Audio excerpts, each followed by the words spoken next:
पञ्चपञ्चाशः सर्गः हनूमद्विभ्रमः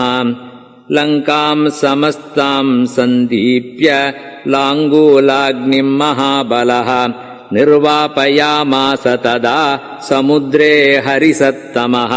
सन्दीप्यमानाम् विध्वस्ताम् त्रस्तरक्षोगणाम् पुरीम् अवेक्ष्य हनुमाम् लङ्काम् चिन्तयामास वानरः तस्याभूत् सुमहांस्त्रासः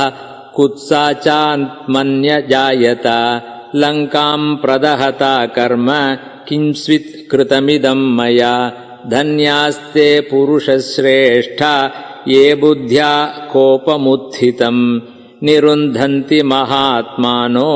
दीप्तमग्निमिवाम्भसा क्रुद्धः पापम् न कुर्यात् कक्रुद्धो हन्यात् गुरूनपि क्रुद्धः परुषया वाचा नरः साधूनधिक्षिपेत् वाच्यावाच्यम् प्रकुपितो न विजानाति कर्हिचित् नाकार्यमस्ति क्रुद्धस्य नावाच्यम् विद्यते क्वचित्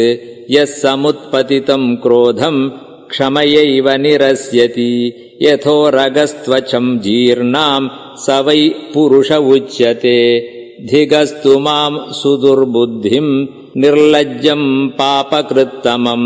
अचिन्त्ययित्वा ताम् सीताम् अग्निदम् स्वामिघातकम्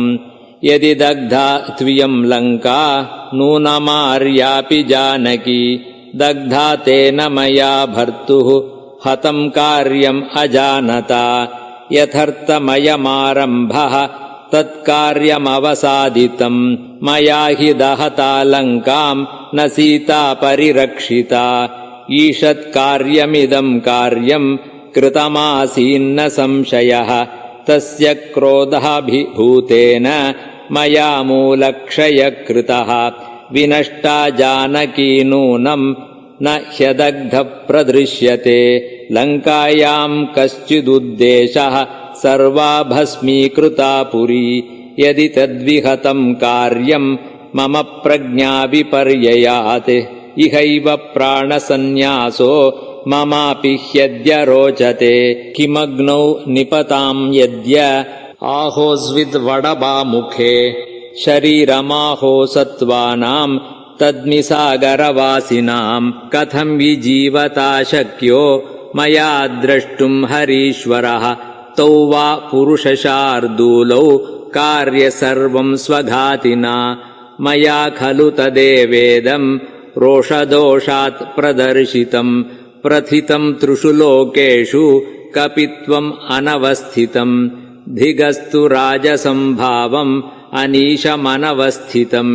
ईश्वरेणापि यद्रागान् मया सीता न रक्षिता विनष्टायाम् तु सीतायाम् तावुभो विनशिष्यतः तयोर्विनाशे सुग्रीवः सबन्धुर्विनशिष्यति एतदेव वच श्रुत्वा भरतो भ्रातृवत्सलः धर्मात्मा सह शत्रुघ्नः कथम् शक्ष्यति जीवितुम् इक्ष्वाकुवंशे धर्मिष्ठे गतेनाशमसंशयम् भविष्यन्ति प्रजाः सर्वाः शोकसन्तापपीडिताः तदहम् भाग्यरहितो लुप्तधर्मार्थसङ्ग्रहः रोषदोषपरीतात्मा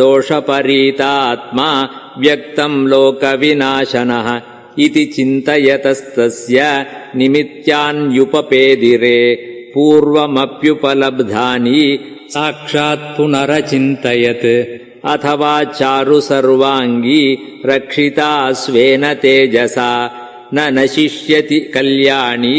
नाग्निरग्नौ प्रवर्तते न हि धर्मात्मनस्तस्य भार्याम् अमिततेजसः स्वचारित्राभिगुप्ताम् ताम् स्प्रष्टुमर्हति पावकः नूनम् रामप्रभावेण वैदेह्या सुकृतेन च यन्माम् दहनकर्मायम् नादहद्धव्यवाहनः त्रयाणाम् भरतादीनाम् भ्रातॄणाम् देवता च या रामस्य च मनः कान्ता सा कथम् विनशिष्यति यद्वा दहनकर्मायम् सर्वत्र प्रभुरव्ययः न मे दहति लाङ्गूलम् कथमार्याम् प्रधक्ष्यति। पुनश्चाचिन्तयत्तत्र हनुमान् विस्मितस्तदा हिरण्यनाभस्य गिरेः जलमध्ये प्रदर्शनम् तपसा सत्यवाक्येन अनन्यत्वाच्च भर्तरि अपि सा निर्दहेदग्निम् न तामग्निः प्रधक्ष्यति। स तथा चिन्तयंस्तत्र देव्या धर्मपरिग्रहम् शुश्राव हनुमान् वाक्यम् चारणानाम् महात्मनाम्। अहो खलु कृतम् कर्म दुष्करम् हि हनूमता अग्निम् विसृजताभीक्ष्णम् भीमम् राक्षससद्मनि प्रपलायितरक्षस्त्री बालवृद्धसमाकुला जनकोलाहलाद्माता क्रन्दन्ती वाद्रिकन्दरे दग्धेयमनगरी सर्वा साटप्राकारतोरणा जानकी न च दग्धेति विस्मयोद्भुत एव नः इति शुश्राव हनुमान् वाचं ताम् अमृतोपमाम् बभूव चास्य मनसो हर्षस्तत्कालसम्भवः स निमित्तैश्च दृष्टार्थैः कारणैश्च महागुणैः ऋषिवाक्यैश्च हनुमान् अभवत्प्रीतमानसः ततः कपिप्राप्तमनोरथार्थः तामक्षताम् राजसुताम् विदित्वा प्रत्यक्षतस्ताम् पुनरेव दृष्ट्वा प्रतिप्रयाणाय मतिम् चकार। इत्यार्षे श्रीमद् रामायणे वाल्मीकीये आदिकाव्ये 24सहस्रिकायाम् संहितायाम् सुन्दरकाण्डे हनूमद्विभ्रमो नाम 55 सर्गः।